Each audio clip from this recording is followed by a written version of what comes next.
और दूसरे शब्दों में कहा जाए तो ये गायत्री मंत्र की व्याख्या है।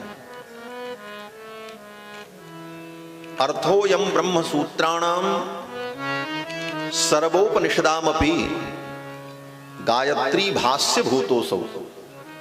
श्रीमद् भागवत महापुराण गायत्री मंत्र की ही व्याख्या है। आप कहोगे गायत्री मंत्र तो छोटा सा, गली गली लोग पढ़ते हैं। आजकल तो गायत्री मंत्र माइक में लोग बजाते हैं, लेकिन गायत्री मंत्र के विषय में जो वर्णन है, गायत्री मंत्र का कभी जोर से उच्चारण नहीं करना चाहिए। गायत्री मंत्र को उपांशु कहना चाहिए। उपांशु का मतलब कि ओंठ हिले लेकिन शब्द अपने कान को भी न सुनाई पड़े। और आज गायत्री मंत्र कैसेट में बजाया जाता है। कारण कि शास्त्र के सिद्धांत को न जानने के कारण हमारी अंधी श्रद्धा हमें धर्म से विपरीत दिशा में ले जाती है और हमारा धर्म विकृत होता है। जहां पर गायत्री मंत्र की महिमा है वहीं पर यह भी लिखा है कि गायत्री मंत्र का जोर से उच्चारण नहीं करना चाहिए। और विशेषकर गायत्री मंत्र, स्त्री को गायत्री मंत्र का कभी जप नहीं करना चाहिए। व्यासपीठ से मैं बोल रहा हूं, गायत्री मंत्र का जप स्त्री को कभी नहीं करना चाहिए। क्यों बोले? स्त्री गायत्री मंत्र का जप करे तो उसको विपरीत फल मिलेगा। कारण कि स्त्री का यज्ञोपवीत संस्कार नहीं होता, इसलिए स्त्री को गायत्री मंत्र जपने के लिए विधान नहीं। क्योंकि गायत्री मंत्र वही जप सकता है जिसका यज्ञोपवीत संस्कार है, और यज्ञोपवीत केवल पुरुषों का होता है। इस कारण से स्त्री के लिए भी गायत्री मंत्र का निषेध है। इन सारे विधि निषेधों को मानते हुए जब हम शास्त्र की मर्यादा में रहकर शास्त्र के वचन का अनुपालन करते हैं, तभी शास्त्र के बताए गए फल हमें प्राप्त होते हैं। श्रीमद् वाल्मीकि रामायण में श्री दशरथ जी महाराज ने जब वशिष्ठ जी से कहा कि आप अश्वमेध यज्ञ कराइए, हमें पुत्र की प्राप्ति हो, तो वशिष्ठ जी ने कहा ठीक है हम कराएंगे। तो दशरथ जी ने एक बड़ी अच्छी बात कही। श्री दशरथ जी ने गुरुदेव वशिष्ठ से कहा कि हे गुरुदेव, कहीं किसी प्रकार की यज्ञ में कोई कमी न हो और विधि का नाश न हो। शास्त्र की जो विधि है उसी विधि से यज्ञ हो। क्यों? तो दशरथ जी कहते हैं कि विधिहीनस्य यज्ञस्य सद्यः कर्ता विनश्यति। विधि से हीन यज्ञ करने पर कर्ता का ही विनाश हो जाता है। छिद्रम ही मृगयन्ते स्म विद्वांसो ब्रह्म राक्षसाः। दशरथ जी कहते हैं कि ये राक्षस बड़े विद्वान होते हैं। विद्वांसो ब्रह्म राक्षसाः, तो ये करते क्या हैं? बोले आप यज्ञ करने चलो, अनुष्ठान करने चलो, कोई जप करने चलो, तो आपके किसी भी धार्मिक अनुष्ठान शुरू होने के पहले देवता तो बाद में आएंगे, पहले कौन आता है? बोले राक्षस आ जाते हैं, बिना बुलाए आ जाते हैं महाराज। जैसे आपके यहाँ भंडारा हो तो जिसको आपने निमंत्रण दिया है वो तो बाद में आएंगे, लेकिन भगोना कड़ाहा चूल्हे पे चढ़ जाए और छनने लग जाए, महक लग जाए, तो जितने कुत्ते हैं गांव के सब पहले ही आ जाते हैं पूंछ हिलाते कि कुछ मिलेगा। खाने वाले बाद में आते हैं, कुत्ते पहले वहां मटराने लगते हैं। उसी प्रकार से जब कोई व्यक्ति धार्मिक कर्मानुष्ठान करने चले तो राक्षस, असुर, पिशाच ये पहले आ जाते हैं। ये वाल्मीकि रामायण का वचन मैं कह रहा हूं। और वाल्मीकि रामायण कितना प्रामाणिक ग्रंथ है, वेदावतार है। वेद वेद्ये परे पुंस जाते दशरथात्मजे, वेद प्राचेद सादासीत साक्षात रामायणात्मना। वेद वेद्य परमात्मा जब 4 रूपों में प्रकट हुए, राम लक्ष्मण भरत शत्रुघ्न के रूप में, तो चारों वेदों ने ही परमात्मा के गुण का गान करने के लिए रामायण के रूप में अवतार लिया। वेद प्राचेद सादासीत साक्षात रामायणात्मना, वो रामायण वाल्मीकि रामायण जो कि 18 पुराण और महाभारत से भी ज्यादा प्रामाणिक ग्रंथ है वाल्मीकि रामायण। और वहां रामायण में कहते हैं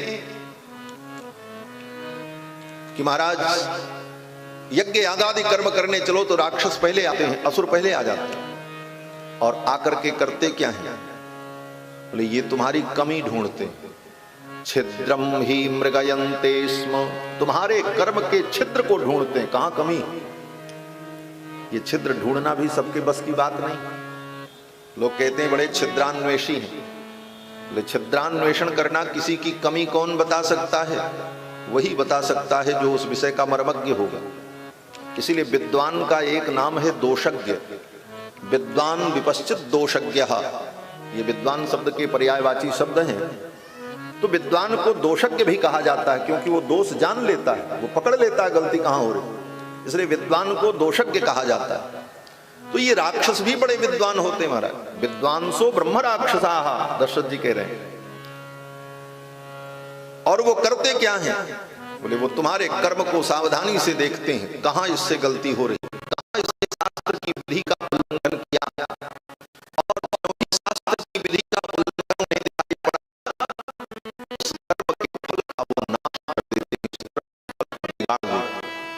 छिद्रम ही मृगयन्ते स्म विद्वांसो ब्रह्म राक्षसा विधिहीनस्य यज्ञस्य सद्यः कर्ता विनश्यति। और फिर विधि से हीन कर्म होने पर उस कर्म के करने वाले कर्ता के द्वारा मनोवांछित जो फल है उस फल का विनाश हो। कितनी गंभीर बात है। इन बातों पर हम ध्यान नहीं दे पाते। कितने प्रमाण हैं कि थोड़ी सी विधि बिगड़ जाए तो उल्टा ही फल होता है। रघुवंश के एक राजा थे, उनका नाम था महाराज युवनाश्व। पुत्र की प्राप्ति के लिए यज्ञ कर रहे थे और यज्ञ मंडप में रात्रि में शयन करना था, विधि थी। रात्रि में जजमान को प्यास लगे तो कौन सा पानी पीना है यह भी निर्धारित था कि अमुख कलश के जल को ही पीना है। और रात्रि में यज्ञ मंडप में अनेक कलश रखे हुए थे। वस्ती बरी नाम का एक कलश था, वो देवताओं के लिए रखा था, और धोखे से उस वस्ती बरी कलश के जल को उठा करके महाराज युवनाश्व ने पी लिया रात्रि में। परिणाम क्या हुआ? बोले पुत्र की प्राप्ति के लिए यज्ञ कर रहे थे। पुत्र तो आया, लेकिन कहां आया? पत्नी के गर्भ में नहीं, महाराज योनाश्व के पेट में गर्भ हो गया। बस्ती वरी के कलश के जल को पीने का परिणाम कि महाराज योनाश्व के पेट में गर्भ हो गया। प्रातः काल ऋत्विजों ने, ब्राह्मणों ने कहा महाराज कहीं विधि का लोप हुआ। निरीक्षण परीक्षण करने के बाद इस निष्कर्ष पर पहुंचे कि वस्ती बरी कलश के जल को इन्होंने धोखे से पी लिया, तो गर्भ तो अब इनके पेट में आ गया। ऋषियों ने कहा बड़ी समस्या, अब इस बालक को पैदा कैसे किया जाए? तो ऋषियों ने महाराज योनाश्व के पेट को चीरकर उस बच्चे को बाहर निकाला। बच्चा तो सुरक्षित पैदा हो गया। योनाश्व महाराज भी बच गए, लेकिन उस बच्चे को दूध कौन पिलावे? मां जन्म देती तो मां के पयोधर में दुग्ध होते, उसका पालन कौन करे? तो देवराज इंद्र आए और देवराज इंद्र ने कहा कि मेरी तर्जनी उंगली में अमृत है, मेरी उंगली को ये चाट करके स्वस्थ हो जाएगा, जवान हो जाएगा। और महाराज देवराज इंद्र ने अपनी उंगली उस बालक को चटाई और कहा कि माम धास्यति, माम माने मुझको, धास्यति माने मेरी उंगली को ये पिएगा। धाय माने जो दूध पिलाती है उस मां को धाय कहते हैं। भेंट पाने धातु है व्याकरण में, पीने के अर्थ में। तो शब्द की निष्पत्ति होती है कि मानधाता के ओ योनाश्व के पुत्र को इंद्र ने अपनी उंगली पिलाई और कहा माम धास्यति, ये मेरी उंगली को पिएगा, इसलिए इसका नाम मानधाता होगा। रघुवंश के राजा महाराज मानधाता जो हुए वो अपने बाप के पेट से पैदा हुए, केवल यज्ञ की एक विधि में कमी हो जाने के कारण। श्रीमद् भागवत महापुराण में भी कथा है कि विधि का लोप होने का परिणाम क्या हुआ। बोले त्वष्टा महर्षि ने यज्ञ किया कि ऐसा पुत्र उत्पन्न हो जो इंद्र को मार दे, इंद्र को जीत ले, ऐसा पुत्र पैदा हो। और संकल्प किया, और संकल्प करके आहुति दी। इंद्र शत्रुर विवर्धस्व, इंद्र के शत्रु का विवर्धन हो, इंद्र का शत्रु पैदा हो जो इंद्र को मार दे, क्योंकि त्वष्टा महर्षि के पुत्र को इंद्र ने मार दिया था। तो इंद्र से बदला लेने के लिए त्वष्टा महर्षि ने यज्ञ में यह संकल्प किया कि ऐसा पुत्र पैदा हो जो इंद्र को मार दे, इंद्र शत्रु पैदा हो। मंत्र पूरा वही था, सब विधि वही थी, लेकिन एक छोटी सी गड़बड़ी हो गई और फल उल्टा हो गया। बालक तो पैदा हुआ, बड़ा पराक्रमी था, लेकिन वो इंद्र को नहीं मार सका, इंद्र ने ही उस बालक को मार दिया।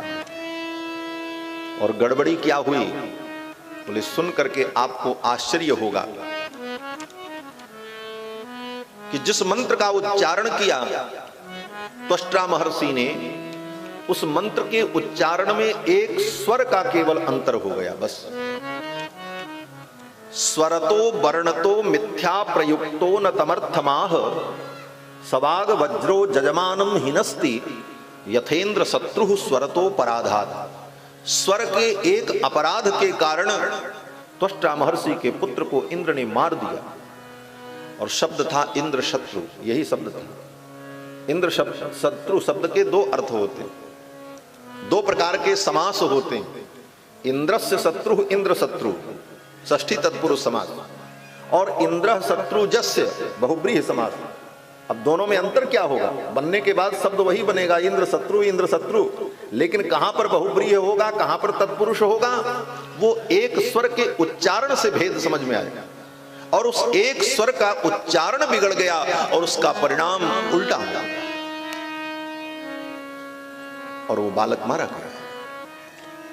इसीलिए वैदिक मंत्र कर्मानुष्ठान शास्त्र के मर्यादा से ही करना चाहिए। आज लोग कहते हैं हम क्यों नहीं मंत्र पढ़ सकते? मंत्र पढ़ने के लिए 12 वर्ष तक गुरु के चरणों में रहकर एक एक स्वर के उच्चारण को सीखना पड़ता, और तब सीखने के बाद जब योग्यता प्राप्त हो तब उस मंत्र के द्वारा सारी क्रियाएं की जाती हैं। एक स्वर गड़बड़ हो जाए तो उल्टा अर्थ हो जाता है। महर्षि पतंजलि जो योग शास्त्र के विद्वान हैं, महर्षि पतंजलि ने अपने व्याकरण महाभाष्य में यह श्लोक कहा है कि स्वरतो वर्णतो मिथ्या प्रयुक्तो न तमर्थमाह, सवाग वज्रो जजमानम हिनस्ति। वह मंत्र ही वाणी का वज्र बन करके जजमान का नाश कर देता। सवाग वज्रो जजमानम हिनस्ति यथेन्द्र शत्रु स्वरतोपराधात्, जैसे स्वर के अपराध के कारण इंद्र का शत्रु वृत्रासुर मारा गया। इन सब बातों को न समझने वाले लोग धर्म को धर्मशाला समझ बैठे कि धर्म धर्मशाला है, जो आओ वही ठहरो, जैसा चाहो तैसा करो। ऐसा नहीं, इसकी भी एक सीमा है, एक नियम है, एक सिद्धांत। धर्म में लोकतंत्र नहीं चलता है, यहां बहुमत का सिद्धांत नहीं चलता है, यहां लौकिक संविधान लागू नहीं होते। धर्म के सिद्धांत में धर्मशास्त्र का सिद्धांत ही लागू होता है, धर्म के नियम ही लागू। वहां आप ये नहीं कह सकते कि सबके लिए समान अधिकार है तो हमारे लिए भी ये अधिकार है। जिसके लिए जो अधिकार विहित है वह अधिकार ही उसके लिए है, और उसमें रहकर वो भक्ति करे, धर्म के रहस्य को समझे।